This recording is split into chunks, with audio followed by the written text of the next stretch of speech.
को पोषण और सहारा देने वाली सर्वोच्च शक्ति है। स्कंद पुराण में कहा गया है कि अनंत आकाश यही शिवलिंग है और पृथ्वी उसका आधार है। वायु पुराण के अनुसार प्रलय काल में पूरी सृष्टि जिसमें लीन हो जाती है और सृष्टि के समय में जिससे सारी सृष्टि प्रकट होती है उसे ही शिवलिंग कहते हैं। शिवलिंग ही शिव का आदि और अनादि स्वरूप है। पुराणों में शिवलिंग को कई नामों से संबोधित किया गया है, जैसे प्रकाश स्थवलिंग, अग्नि स्थवलिंग, ऊर्जा स्थवलिंग, ब्रह्मणी स्थवलिंग। वैसे तो शिवलिंग दो ही प्रकार के होते हैं, पहला उल्का शिवलिंग और दूसरा पारद शिवलिंग। उल्का शिवलिंग नर्मदेश्वर को कहते हैं, जो नर्मदा नदी से भेड़ा घाट से जाकर के श्रद्धालु यमुना नदी में नर्मदा नदी में गोता लगाते हैं और भगवान शिव का ध्यान करके हाथ जब नीचे करते हैं तो वहां से एक आपको शिवलिंग प्राप्त हो जाता है। वो काले रंग का होता है, अंडाकार भी होता है। ऐसे शिवलिंग को भारत में ज्योतिर्लिंग भी कहते हैं। दूसरा मानव द्वारा निर्मित पारे से बना हुआ शिवलिंग होता है, जिसमें काफी मात्रा में चांदी और पारा मिला करके उसका स्वरूप बनाया जाता है। इसके अलावा पुराणों के अनुसार शिवलिंग के प्रमुख 6 प्रकार और होते हैं, जैसे देवलिंग, असुरलिंग, अर्शलिंग, पुराणलिंग, मनुष्यलिंग, स्वयंभूलिंग।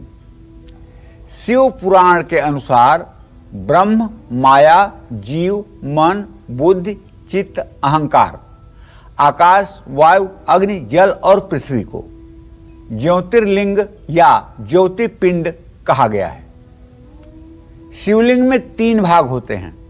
सबसे निचला भाग जो होता है, जो हमें दिखाई नहीं देता है, मध्य भाग जो समतल रहता है और ऊपर का भाग जो गोलाकार अंडाकार होता है, जिसकी हम सब पूजा आराधना करते हैं।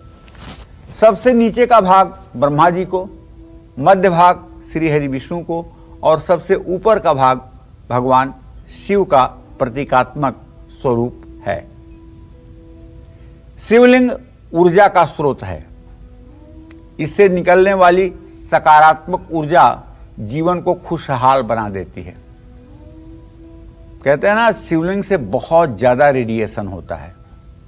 इसीलिए जहां जहां ज्योतिर्लिंग हैं उसके 10-10 किलोमीटर के परिधि में चारों तरफ आप देखेंगे तो उस रेडिएशन का, शिवलिंग के, ज्योतिर्लिंग के रेडिएशन का प्रभाव रहता है।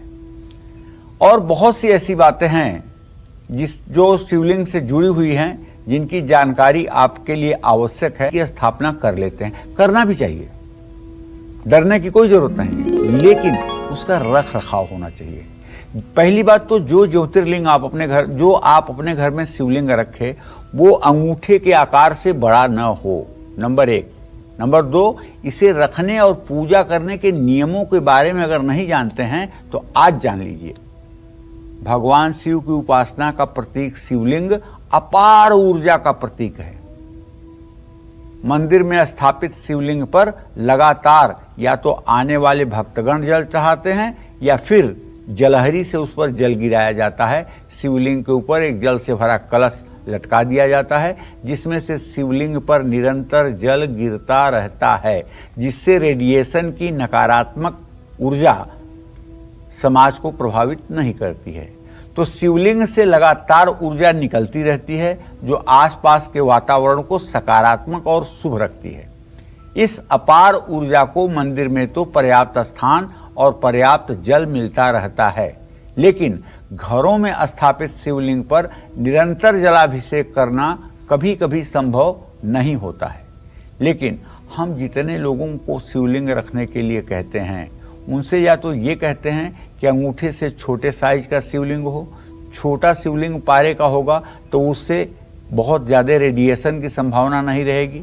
दूसरी बात, अगर अंगूठे के बराबर तक है तो एक तिपाया स्टैंड बनवा करके आपको एक तांबे के लोटे में जल भरकर उसमें ऐसा बारीक छेद कर देना चाहिए कि बूंद बूंद कर जल जो है वो पारे के शिवलिंग पर गिरता रहे। इससे सारी नकारात्मक ऊर्जा ठीक हो जाएगी, घर का वास्तु दोष भी ठीक हो जाएगा और किसी तरह का दोष भी नहीं लगेगा। हाँ, शिवलिंग की पूजा अर्चना से संबंधित अन्य नियमों का भी पालन करना आसान होता है। ऐसे में घर में शिवलिंग स्थापित अगर आप कर रहे हैं तो ये बहुत ज़्यादा ऊर्जा उत्सर्जित करेगा। ये घर में कई परेशानियों का कारण भी बन सकता है अगर इसके ऊपर जल नहीं गिराया जाएगा तो, जैसे सर दर्द, मानसिक तनाव, शारीरिक कष्ट और क्रोध। ये तब होगा जब शिवलिंग बड़ा होगा, ये तब होगा जब शिवलिंग पर आप जलाभिषेक नहीं करेंगे, जब शिवलिंग सूखा रहेगा। तो शिवलिंग से निकलने वाली ऊर्जा घर की महिलाओं पर भी विपरीत प्रभाव डालता है अगर शिवलिंग का अभिषेक नहीं हो रहा है तो। ऐसे में घर में शिवलिंग स्थापित करना तब तक उचित नहीं है जब तक आप उसकी ठीक ढंग से देखभाल न कर पाएं। और देखभाल करना चाहिए, 10 मिनट के लिए ही सही पूजा स्थान में बैठिए, शिवलिंग का स्पर्श करिए और शिवलिंग के ऊपर एक तिपाया स्टैंड बनवा करके एक तांबे के लोटे में 1 लीटर जल भर दीजिए। ये पूरे 24 घंटे पर्याप्त है चलने के लिए। और एक बड़ी पीतल की थाली में या तांबे की थाली में शिवलिंग को रख दीजिए। आप फिर देखिए आपके घर में अन्न धन की बरसात होगी और भगवान शिव की कृपा से आपके घर के सारे रोग शोक नष्ट हो जाएंगे। चाहिए न स्थापित करना चाहिए। ऐसा करने से शिवलिंग से नकारात्मक ऊर्जा निकलती है जिसके परिणाम भयावह हो सकते हैं। इसलिए शिवलिंग को कभी भी पूजा घर के अलावा किसी दूसरे स्थान पर नहीं रखना चाहिए। घर के किसी अन्य हिस्से में उसे रखने से काफी बुरा प्रभाव पड़ेगा। शिवलिंग को कभी अकेला न रखें।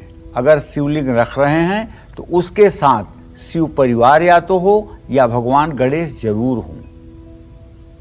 और अगर घर में आप शिवलिंग रखे हैं और चांदी की एक नंदी भी आप रख लेते हैं उसी थाली में, तो विश्वास करिए आपकी मुराद पूरी हो जाएगी, आपका जीवन सफल हो जाएगा और आप जो सोचेंगे इस धराधाम पर वो सारी मनोकामना भगवान शिव आपकी पूरी करेंगे।